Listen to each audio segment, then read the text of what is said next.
Well, Brandon's now third straight fight against the same opponent. What are your initial thoughts now that you're only a few days out from your trilogy fight against Deiveson Figueiredo? Man, actually, right now, I know it's a regular feeling when I'm with you guys, but I feel really good and I feel happy. More because my training camp for this fight was, was crazy, was very hard. So I spent 5 weeks in Tijuana. Then I closed my training camp in Las Vegas. And man, obviously right now I'm on diet. I'm not eating too much.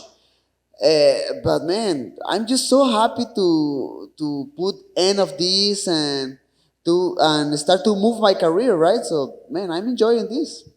Was it hard because of all the media obligations you have now as a champion? Oh, man, it's crazy. You guys, oof, you guys are terrible. Nah, no, I'm just kidding. Definitely after the fight, the responsibility with you, with the media, the interviews every day, um, increases too much. But I was expecting this, and I was prepared. I was, and I am mentally prepared for these kind of moments because I need to put a really nice schedule in my normal day. Like I need to go and do my practice in the gym, then go back to my house and do maybe one or two interviews, go back again to the gym, and go back to the house and spend time with the family because it's very important to me. But yeah, man, I was ready and I'm ready right now. In the first fight against Figueiredo, it seems like he came out there very aggressive, throwing a lot of wild strikes. In the second one, he seemed a little more tentative, maybe trying to figure you out, keeping the distance. Which of those two fighters do you think you'll see on Saturday night? The wild one from the first fight, or maybe the calmer one the second time? Good question. I'm expecting maybe a combination of both. Figueredo trying to be a little bit more smart, but at the same time trying to get that skill. I feel like the biggest ability of Figueredo is he's big, he punch hard, and he's very intimidating. He tried to intimidate all his opponents in the octagon. So I'm expecting the same wild fighter, but a little bit more smart at the same time. Um, First fight against him, talking about my thoughts about that fight, I I was trying to be very careful because Figueredo came with all this fame, like amazing fighter. He's a monster. He can knock you out with just one punch. I was very. ¿Cómo está, cabrones? I was very careful. I was very careful about him and his abilities. Second fight after the first one, knowing about his power, knowing about all his skills, I was more confident on myself, and I did my job. Do you think there's a possibility he could just be a completely different fighter now that he has changed camps and he's in Arizona now with a whole new team? A completely different fighter? No, not 100%. But I'm expecting, talking about the technical part, I'm expecting Figueredo with new skills, maybe with new weapons. So, man, all these questions about Henry and that stuff, are coming. I know the drama. And that was something important to me when everything starts. But man, right now it's like, I don't care. Do you at least appreciate that Henry is now bringing more eyeballs to the fight? Maybe with this new storyline, people are now tuning in because of this rivalry apparently between you and that camp. So, I'm a lucky guy. I'm a really lucky guy because thanks God, it don't feel natural in me to trash talk in social media or say, touch shit of somebody. But I'm a lucky guy because other people sell tickets for me. So that job, they can take that part. So that's it, man. Did you see the embedded of Davidson shooting the Lego championship belt at the gun range? No, was not. Don't do it. No. no, the belt is ugly. Even my daughter can build a better Lego belt, but it's fine, you know. Man, that is so crazy. That is so fake, you know. I mean, my respect. They are the king of the cringe. My respect. Brandon over here. Let's go, baby. I did want to ask, man, how was it getting that Lego belt finally and being recognized finally as the Lego champion of UFC? Man, it was awesome because you need to watch the belt in person, man. It's huge, it's nice, it's perfect. In total was 2,000 pieces, I think so. So yeah, man, everything was a surprise for me. A local artist from Vegas go with the UFC and tell all the history. I went to the Apex. They, hey, you need to come at 2 p.m. To the Apex. Like, oh, okay. I went there. A few cameras. Like, why didn't we need cameras? And then put your mic. Why do I need a mic? Why do I need a mic? We need to go to the octagon. Okay, I don't know why, but let's go. And the artist was there, like, hey man, we know you are the champion, and we know also you are a really huge Lego fan. So this is for you. And then, man, awesome moment. I really appreciate that kind of moment for the UFC and the artist. Did you see former champion Jan Blachowicz got a Yes, statue? man, he's awesome. Were you jealous that you did not get the full thing? I mean, not jealous, but it was like, oh, that's awesome, that's nice. So if you don't know about this, it's a huge piece of Jan Blachowicz was with his belt. Was nice. When I spoke to you last year, you talked about you go back to the gym and oh, the champion is here and all that. And you're like, nah, man, I'm just Brandon. Now that it's been a lot of time, now that you've had a camp, have people calmed down, or is it hard to get people to treat you as just Brandon and not El Campeón? Oof. You know, so the people can see on me something special, like, you know, I understand, you know, the belt and all that stuff, all the fame around the world, you know, specifically talking about Mexico too. But in my mind, I think that helped me so much with my mental health. Just try to be like me, like the same person, the same guy who was trying to get an opportunity for the title. So to me, right now, is in my mind is like, and still.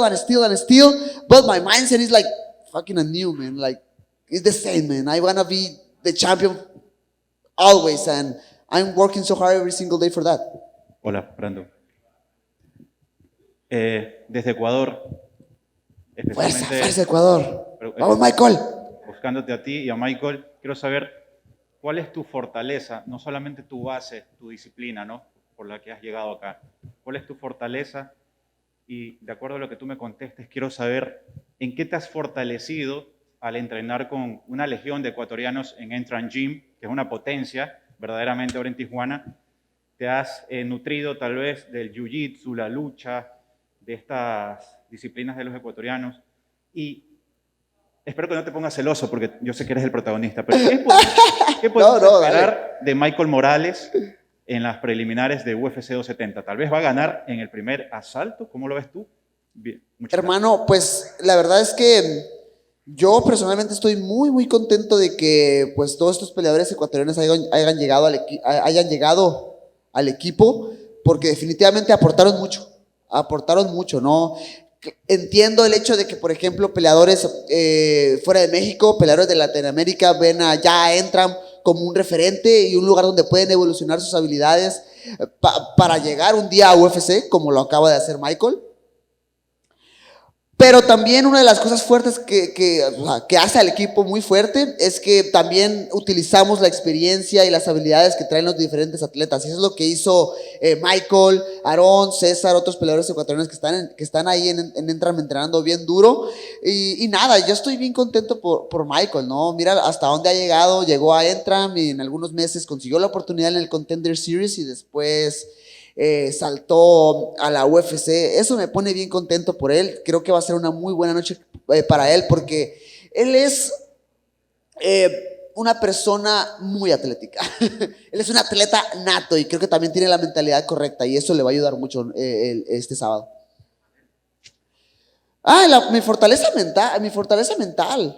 Yo creo que eso es la diferencia entre todo lo demás. O sea, independientemente de la técnica, independientemente de la condición física, creo que mi mente me ha llevado a pasar ciertos obstáculos en mi vida que me tienen hasta donde estoy ahorita. Brandon, aquí para el periódico Frontera de Tijuana. ¡Eso, perro! Brandon, ¿cómo te sientes de estar aquí en esta función acompañado de otros 3 compañeros, de ver Entran Gym con 4 representantes? Y una segunda pregunta, ¿qué crees que se hizo, ya lo hablabas un poquito, estos últimos años para llegar al nivel que soy? Porque muchos lo consideramos el mejor gimnasio de Carnal, y me pone bien contento que tú estés aquí, güey, porque eso me dice que estoy haciendo cosas chidas, que estoy haciendo cosas bien. O sea, ¿qué pensar de un periódico local de Tijuana? Entiendo que Tijuana está a hora 40 sin tráfico de aquí, pero nada, que ya volteen a ver las artes marciales mixtas y que hablen de mi carrera, de Entran, de mis compañeros. O sea, hace 5 años a lo mejor se hablaba ya de que UFC llegaba a México y por ejemplo, hubo 1 o 2 carteleras donde pusimos a mucha gente de Entram en una cartelera local en el país, pero ahora es un pago por evento donde tienes un campeón 100% mexicano de Entram, de Tijuana y otros 3 compañeros del mismo gimnasio. Hace 5 años ni pensar en eso, o sea, y ahorita estamos haciendo las cosas chido y eso me pone contento. Brandon, you have this opportunity now to bring guys from your gym along to fight with you. Yeah. You've been giving them a lot of shine this week. What does it feel to you to sort of be a trailblazer in that regard, that now you have the ability to, help other guys get to this level as well? Man, I mean, first of all, talking about my own work, I'm doing something good. I'm doing something good. I said this before. When I'm starting this, I start this just because I want to be the best and I want to do it for myself. Then other people start to come to my life, my wife, my daughters. But when you start to go forward in this journey, other people can get some benefits, all right? So I'm so happy my job is helping other guys to get their own dreams. So right now, like you say, we are 4 guys from the same gym in Tijuana, Mexico. It's very close from here. It's 1 and 40 minutes far, for the border. Think about it, man. Maybe 4 or 5 years ago, that possibility was 0, and now we are doing a history right now. You mentioned that you're fighting close to home at this point. It's about as close as you can get. Do you expect there to be a lot of fan support for you here? And we thought that you were going to fight in December, actually. So how do you feel about actually having the opportunity to fight even closer? Man, actually, I'm so excited for tomorrow, for the press conference with the people, because that moment can give me a little idea about next Saturday. Right now the arena is sold out. Again, Tijuana is very close, and in Anaheim we have a huge Mexican fan base.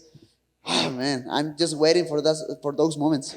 And just last one, the first fight with Figueiredo was the greatest flyweight fight probably ever in the UFC. How much did you learn from that one, and how important was that experience that allowed you to get the finish in the second fight, and how will that also help you on Saturday?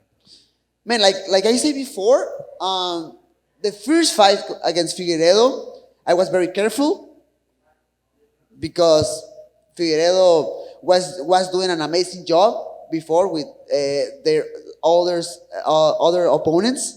So I was very careful in the first fight. Second fight, after the first one, I get a lot of confidence, man. Like, man, I can get the punch of this guy. I can wrestle with him.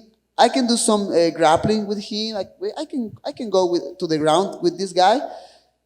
Man, so my confidence was on point. And right now, my confidence is even bigger.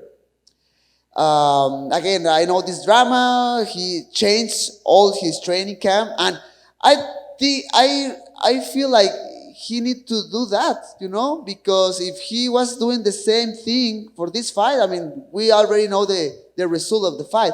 But he did well. I mean, he went to other place to try to get a new knowledge. But man, I'm prepared for that, man. I'm prepared for that. Brendan, after your last fight, you went to visit Canelo. Tell me, what did he tell you? Man, that guy is awesome. That guy is an amazing athlete, and not just an athlete. He's an amazing person. I mean, we don't talk too much. Was a little conversation. He told me a little bit about life, about what happened when you go to the top, and then all the fame, the money, and everything starts to come to your life. So be careful with that. Be focused in what you want in your life, because a lot of distractions are coming now. So that was about that conversations, and I really appreciate it, because I feel like I have the enough experience right now. I mean, 28 years old right now, but I feel with enough experience to get all that challenge. Now, over the last few weeks, you've gone crazy viral. Thousands and thousands of people. That little clip, maybe not today, maybe not tomorrow. Tell me about that, and how does it feel to go viral and inspire everybody, not only MMA fans? Man, that clip is viral. Even right now, I'm still watching that video, on TikTok and Instagram. That interview was 2017 when I beat Dustin Ortiz. And man, yes, man, I was like focused in my final goal. Like, I want to be champion, and I will be champion one day, and that's it. And it's curious because after that fight, I start to lose, and UFC released me, and a lot of bad things start to happen in my life. But man, this life is about perseverance and discipline. And, I'm a live example of that. And I want to show more good things to the world, man. My last question. Tell me about your team, Tony Diaz and everybody else. How much did they help you? Tony Diaz, this guy. What can I say about Tony Diaz? It's a little bit old. Actually, today is his birthday. Say congrats. And that's it, man. Thank you. Brandon, right here. I know you've talked a lot about the strategic side of this, fighting Deiveson 3 times in a row. What about the historical side? I mean, 3 fights in 406 days. This has never happened before. Might not ever happen again. Does it feel like you're in something special, or is that something you can only reflect on after? No, this moment definitely is special. I feel like this trilogy is helping me too much with my legacy, because. Yeah, like you say, I mean, this is the first time in the history of the UFC. We saw another trilogies before, but not in a row, like 1, 2, 3 at the same time. So, man, I have to. Maybe the people can think different, but I feel a lot of respect of Figueiredo, man, of what we are doing together. I want to win, definitely, and I don't feel too much respect for other guys of his team. But for him, I feel too much respect, and nothing, man. I just want to fight this Saturday, keep the title with me, and be ready for the next one. But definitely, this part of my life, this trilogy, will be something nice in my legacy. Brandon, this is kind of a unique trilogy because it started with a draw, and then you got the finish in the second fight. Usually we go to a trilogy, it's tied 1-1. Right now you're up 1 fight, then you guys are tied 1. A lot of different scenarios could play out. So do you feel like you need to just win or put a finish to put some finality to this trilogy? Yeah, maybe that's the goal. Like, just finish this guy. To me, it's not something like personal. Like, he's trying to do this like very, very personal. I understand. It's his kind of business, and I understand. I respect that again. But to me, it's just get this fight, put a finish of this fake rivalry between us, because it's, to me, it's just business. Go and fight, get on a better life for my family, for my wife and daughters, get on a bigger house for my Legos too. That's it. Thanks, Brandon. Hey, Brandon. I don't want to look too far ahead, but who do you think's looking like a good contender for you to fight after you beat Figueiredo? Oh, I mean, Askar Askarov has an important fight against Cara France, so the winner of that fight can be the next one. Pantoja is definitely a possibility. He beat me twice in the past. Alex Perez is there too. Again, Cara France need to beat Askar Askarov, but his last performance against Cody Garbrandt looks like impressive. So man, right now I'm very focused in Figueiredo. Very, very focused on Figueiredo, but you know, I'm a Spanish analyst too, so I love to watch the other contenders in my division, and I can see these names in my future. Who excites you the most out of Cara France and Askar Askarov? So the thing between that fight, I mean, I fought against Cara France before and I beat him like very clear. But for the fans, I think the style of Cara France is better. You know, Askar Askarov is this kind of fighters who don't like too much to impress the fan. You know, but I mean, he's winning. He's winning. So if you talk about which fight is better for the fans, I think France.